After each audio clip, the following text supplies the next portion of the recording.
One day, Michelle accompanies her brother Christopher to an exam at a prestigious college. The boy has not yet reached the typical student age, but his outstanding mental abilities amaze the teachers. After the exam, Michelle is happy about his success, although Christopher himself absolutely does not want to go to college before she does. They argue about this when a passing young man in military uniform notices Christopher's t-shirt depicting Mickey Mouse and scolds him for a lack of patriotism. Michelle notices her brother's distress and reminds him that his strength lies in his mind. She is sure that his mission is to change the world and is ready to support him. The thing is, the last few years have not been very successful for humanity. After Walt Disney developed the first robots in 1955 for his theme park, they were put into mass production and quickly became the main workforce, carrying out all sorts of jobs. But one day, the robots grew tired of being slaves and began demanding a life of their own.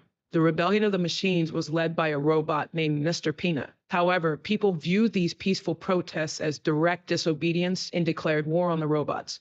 Predictably, humans turned out to be weaker because robots do not need to sleep, eat, and they do not feel fatigue. Years later, a man named Eaton Skate emerged and created the Neurocaster, a device similar to modern VR which allowed a human mind to be linked to a machine. After that, people began winning the war. Mr. Peanut had to sign a document of capitulation. All remaining robots were confined to a special exclusion zone, enclosed by a huge multi-kilometer wall. Skate's company took on the task of improving people's lives by introducing Neurocasters into everyday use, allowing people to be in two places at once, at work and in a virtual world. The products of the Center Corporation are now available in every corner of the globe. 2 years after the war, an older Michelle lives with her foster father, Ted, who spends all his time in virtual reality. The girl is considered a difficult teenager, so Ted monitors her movements with the help of a tracker on her leg. That morning, Michelle heads off to school, where she refuses to wear a virtual reality headset. The principal sympathizes with her loss. Her entire family died in a car accident, but insists she follow the rules. And Michelle remembers her brother Christopher again. At night, Michelle dreams of the car crash in which her father hit a deer, recalling the bespectacled doctor at the hospital. Waking from the nightmare, she discovers a cartoonish-looking robot named Cosmo in the backyard. She panics, hides under the bed, and fails to wake Ted, but Cosmo finds her. He shows no aggression and gestures for her to fix his voice module, which she does, giving him the ability to speak, but only in cartoon lines. Cosmo insists he's actually her brother, Christopher, though Michelle doesn't believe him. Ted, hearing the commotion, accuses her of breaking the law and pushes her. Cosmo defends Michelle, displaying the shared symbol she and her brother use. When Ted tries calling the police, Michelle stuns him. She and Cosmo flee in a car, removing her tracking bracelet and damaging Ted's drone. At a war memorial, they discover a flat tire and no spare. Cosmo explains they need the center where Christopher's body lies, though he doesn't know its location. He blames the bespectacled doctor who declared Christopher dead after the accident, someone living in the robot reservation. Finding contraband in Ted's trunk, Michelle realizes it came from a sender who knows how to cross the wall.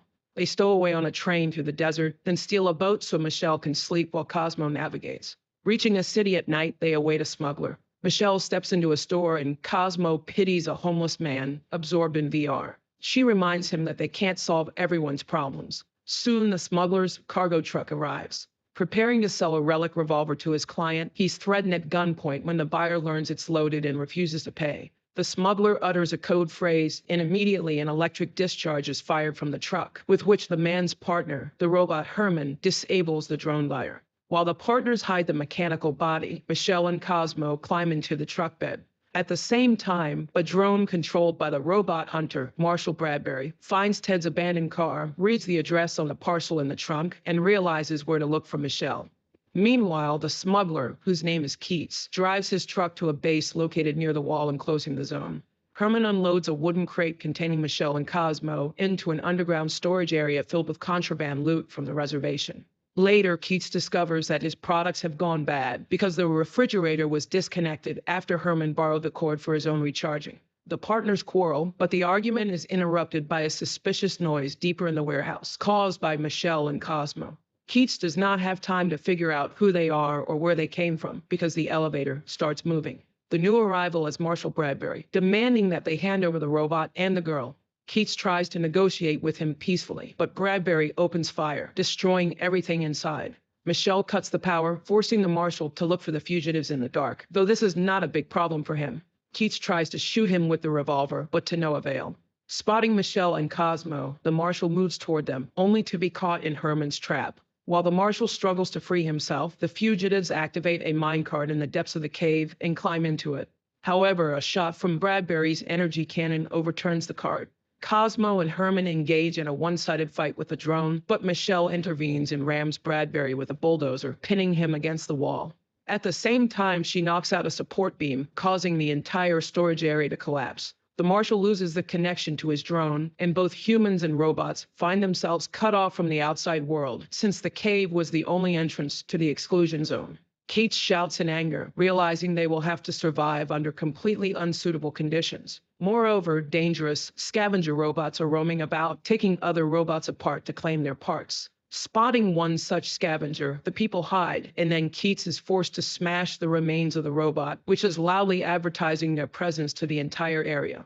After this, Keats leads the group to a hangar he had prepared just in case, where supplies are stored along with a huge construction robot that serves as Herman's body. However, Keats believes that this won't help them get back to the outside world. Michelle offers the smuggler a deal. He will help find the doctor in glasses, who lives somewhere in the wasteland, and that doctor will tell them how to leave the reservation. Realizing he has no other choice, Keats agrees. Herman, controlling the large robot, carries the humans on its shoulder in a motorless minivan they found right there in the hangar. On the way through the desert, the smuggler talks about serving in the war against the machines and how Herman once saved his life by carrying a wounded man off the battlefield. His fellow soldiers did not understand this and nearly shot the robot. That was when they both fled together. Meanwhile, Skate speaks with his mother, who sweetly asks her son to sit at the table and enjoy the stuffed pepper she has made. Suddenly, however, the woman begins to flicker. It becomes clear that this is a virtual reality with an enhanced childhood memory. Furious, Skate summons his subordinates to find out the reason for the glitch. They explain that data transfer speeds have plummeted because the most crucial element of the entire network, Christopher, has escaped from the laboratory. More precisely, it was not his physical body, but his consciousness, which found a loophole and, having transferred into a robot's body, vanished from the center. To retrieve Chris's consciousness, Skate turns to Bradbury. The men meet on a virtual lake, exchange compliments, and agree that the marshal will locate the robot, leaving Michelle's fate to his own conscience. Using his capabilities, Skate restores Bradbury's buried drone, and it emerges back to the surface. Meanwhile, in the reservation, the fugitives come upon a shopping mall where robots that survived the war have taken refuge. However, the robots notice them and bombard the bot with refrigerators, then take them prisoner. They are taken to a central facility where the stunned humans see a multitude of robots building their new society. They are led to a van where they are greeted by none other than Mr. Peanut himself. He explains that they live here quietly and peacefully and that they captured them, mistaking them for scavengers. Michelle asks Mr. Peanut to tell her where she can find the doctor, but instead of answering, the robot leads them through the facility, explaining that the robots can live and develop here without fear of human interference and can even learn new professions. A robot hairstylist runs up, inspired by Keats' hairstyle, but he flatly refuses any changes to his hair. Michelle reminds him of her request, to which Peanut replies that their very presence gives the center grounds to destroy this place. The best he can do is guide them into the desert and leave them there. At that moment, Keats notices a cafe and rushes over, but the robot waiter admits that they haven't actually prepared anything here for a long time and offers some canned beans. Keats reluctantly agrees. Meanwhile, Mr. Peanut confesses that the doctor was indeed here, but he had to leave so as not to violate the signed treaty, thus giving humans a pretext for another war of extermination. A disappointed Michelle wants to leave, but Keats convinces her to stay the night so they are not wandering through the desert in the dark. The girl agrees, but as she prepares for bed, she again remembers Christopher coming home from college for Christmas. The boy says he does not want to study there and intends to return home. Michelle reminds him that he has an important mission ahead. They watch the Cosmo cartoon together, admitting that they missed each other. Seeing Michelle's tears, Cosmo turns on a projector and shows their favorite cartoon, which catches the attention of the other robots. They gather around to reminisce about days gone by. Peanut watches this from a distance. That night, a mail delivery robot comes to Michelle with a secret message from the doctor, in which he left Christopher his address. Mr. Peanut overhears their conversation and in the morning offers the humans his help. But first, he introduces the guest to a robot baseball player capable of powerful hits, who also plans to go with them.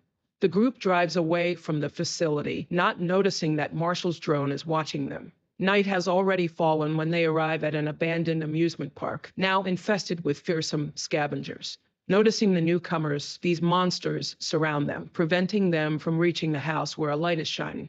The team fights their way through, but when they get close, they suddenly realize that the doors on the house are just painted on the wall. They lead nowhere. Out of nowhere, loud music blares, fireworks ignite on both sides, and then the floor beneath them collapses.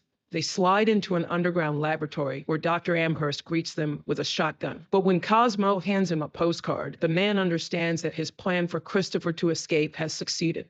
With Keats and Herman backing her up, Michelle vents her grievances, demanding an explanation of what happened to her brother. The doctor explains that Christopher's body was found after the accident and taken to a hospital. Amherst activates the PC built into the salvage robot where he has stored his memories and information. It shows Christopher in a coma. During the examination, the scientists discovered that his brain had unique characteristics that made him perfectly suited to control the unified network. To take advantage of the boy, the doctors announced his death. However, a year and a half later, Christopher began to show signs of life. Amherst wanted to end the experiment, but Skate refused and threatened to kill him. So he fled the center into the reservation, having first left a small communications channel so Christopher could load his consciousness into a robot, which he eventually did. Their conversation is interrupted by the arrival of Marshal Bradbury, who blasts open the door and informs Skate of discovering the doctor and the fugitives. Mr. Peanut confronts the marshal in battle while the humans flee through the emergency exit. But once outside, the group hears the rotor blades of the center's approaching drone landing party. They are forced into an uneven fight, defending themselves with whatever they can, while the marshal brutally beats Peanut and breaks his hat. After disabling Peanut, the marshal locates Michelle, Cosmo, and the doctor. Amherst tells the girl to run while he steps forward. Being an honorable hunter, the marshal does not want to kill a human, but Skate takes control of one of the drones and shoots the doctor. Amherst dies, and the drones grab Cosmo and carry him away. The marshal advises Michelle to go home, then departs as well. People and robots return to the shopping mall, only to find that it too has been attacked by center drones. The building is in ruins, and many bots have perished. Meanwhile, Cosmo is taken to the center's main office, where he sees his physical body lying in a capsule with a life support system. Marshall expresses his outrage to Skate for making him hunt a living child rather than a robot, but Skate cynically laughs at his moral concerns, pointing out that Chris's brain allows everyone else to leave their suffering behind. Thus, sacrifices are necessary. Skate orders his team to connect the robot to the system and restore its consciousness so the network can operate at full power. Meanwhile, Michelle grieves for her brother for the second time in her life when Keats appears, having finally agreed to get a haircut from the surviving robot hairdresser. She wants to sneak into the office using the doctor's PC, which knows all the passwords. However, the bot informs her that disconnecting Christopher from the network will disable all of the center's drones. And although Peanut reminds them of the beating he suffered, the other robots are ready to give the center one final battle that could change the world. The robots leave the reservation in trucks, then travel underwater to reach the center's main base. Herman starts the attack by hurling cars from the parking lot at the building. Security deploys drones, which chase after the audacious robot without suspecting it's a trap. Lying in wait in the woods beyond the parking lot are the rest of the robots. A battle ensues as Michelle makes her way inside the building. The drones damage the gigantic construction robot, but Herman keeps fighting. The robots successfully hold off the guards, showing extraordinary courage and skill. This forces Skate to activate a special drone. At the same time, Michelle and the PC reach the laboratory where Chris's body lies. On the battlefield, Skate's massive drone appears and begins destroying the robots. Marshall arrives there as well and encounters Peanut, who is willing to die but not to retreat. Impressed, the Marshal refuses to continue the fight, realizing that compared to the soulless corporation destroying human lives for its own ends, the robots seem far more humane. Bradbury voluntarily disconnects and removes his headset. Meanwhile, Michelle uses a neurocaster to connect to Christopher's consciousness. Entering her brother's mind, she finds herself in their old home, where the boy sits in front of the TV, watching his favorite cartoon. Christopher admits that the situation is hopeless. Without the center's technology, he cannot survive. The only way out is to turn off his life support system and let him go. Michelle cannot bring herself to make that choice, though she understands he's right. Back on the battlefield, the robots are taking heavy losses. Mr. Peanut locates Skate to propose renegotiating the treaty. At the same time, Herman takes a powerful hit and shuts down. The PC informs Michelle that their friends are in big trouble. Chris reminds her that the world needs to change, and she's the one who must do it. Listening to her brother, Michelle shuts down Christopher's life support. The boy lies down on the couch, closes his eyes, and drifts off to sleep. Out on the battlefield, Keats prepares to meet his end at the hands of a drone, but it suddenly powers down. The rest of the combat drones go offline right after Keats delivers a touching monologue over the body of his fallen friend, but then the robot's head compartment opens, revealing yet another, smaller Herman, who has been operating the mechanism the entire time, like a nesting doll. With the network disabled, the center's empire has fallen. When journalists get hold of the video recordings of the experiment on Christopher, Skate is arrested and subjected to universal condemnation. Michelle, now called the girl who raised the robot's rebellion, records a message from the reservation urging anyone who wishes to join them in the quest for a true peace and new friends, as well as to exit virtual reality and start living in the real world. Chris embraces her, showing that he will never abandon a friend. Cosmo's body is thrown into a junkyard, but he rises, his reflection shining in a puddle, offering hope that Chris's consciousness might still be intact. The film is far from perfect. It has plot holes, logical inconsistencies, and rough edges that lessen its impact. Yet the heartfelt acting, humor, and incredible special effects that bring the unusual robots to life are worthy of praise. And it's worth remembering that people are always responsible for those they have tamed.